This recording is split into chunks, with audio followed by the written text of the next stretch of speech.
दोस्तों, मैं हूं दिनेश की वोरा। न्यूमेरोलॉजिकल प्रेडिक्शंस में आपका बहुत बहुत स्वागत है।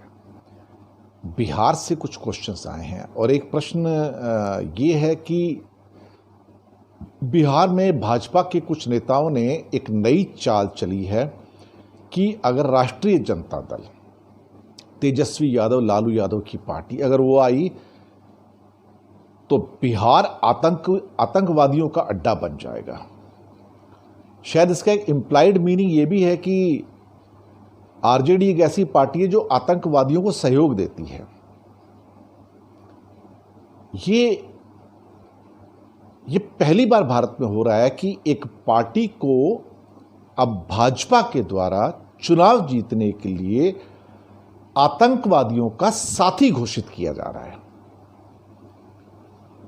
कभी कभी कहते हैं कि गिरने की एक लिमिट होती है, लेकिन भाजपा को देख के लगता है कि शायद गिरने की वो भी लिमिट खत्म हो गई है। ये किसी हद तक गिर सकते हैं। आप अपने विरोधी दल को, जिसका आतंकवाद से कोई लेना देना नहीं है, उसका नाम कभी आतंकवाद से नहीं जुड़ा, कभी किसी पार्टी का आतंकवाद से कुछ लेना देना नहीं होता है, चाहे वो कांग्रेस हो या आरजेडी हो या सीपीएम हो या टीएमसी हो। ये भारत का पहला ऐसा एक, जिसे क्या कह सकते हैं, एग्जाम्पल है जहां पे नित्यानंद राय, भाजपा के बिहार के प्रमुख नेता, कहते हैं कि आरजेडी आ गई तो बिहार में कश्मीर की तरह आतंक फैल जाएगा। पहले पुलवामा और बालाकोट के नाम पे तो लोकसभा के इलेक्शन जीत लिए। अब नीतीश कुमार और बीजेपी के शायद कहीं ना कहीं हालात कुछ अगर खराब नजर होने जा रहे हैं वहां पर बिहार में, तो अब जीतने के लिए आतंकवाद का सहारा लिया जा रहा है। आपके पास, नीतीश कुमार के पास गिनाने के लिए बिहार के पास कुछ नहीं है सिवाय एक जंगल राज के। 15 साल से मुख्यमंत्री, और बिहार की पर कैपिटा इनकम $700 से कम है।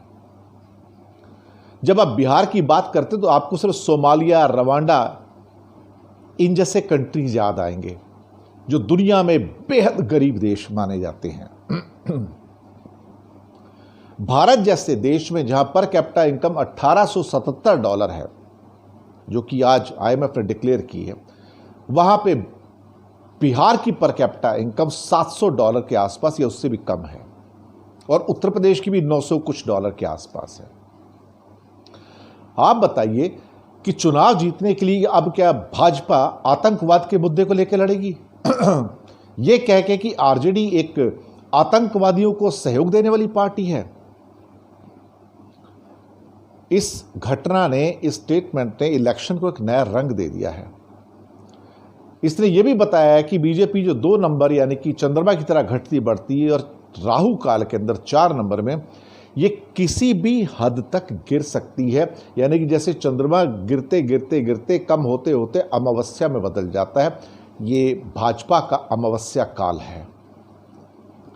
शर्म आती है कि भारत की राष्ट्रीय पार्टी, सबसे बड़ी पार्टी, केंद्र के अंदर इतनी स्ट्रांग पार्टी, आज आतंकवाद के नाम पर बिहार में चुनाव जीतना चाहती है।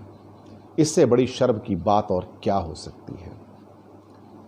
लोग कहते हैं कि अब इससे नीचे क्या गिरेंगे, लेकिन भाजपा वाले से नीचे गिर सकते हैं। इनका चाल, चरित्र और चेहरा यही है।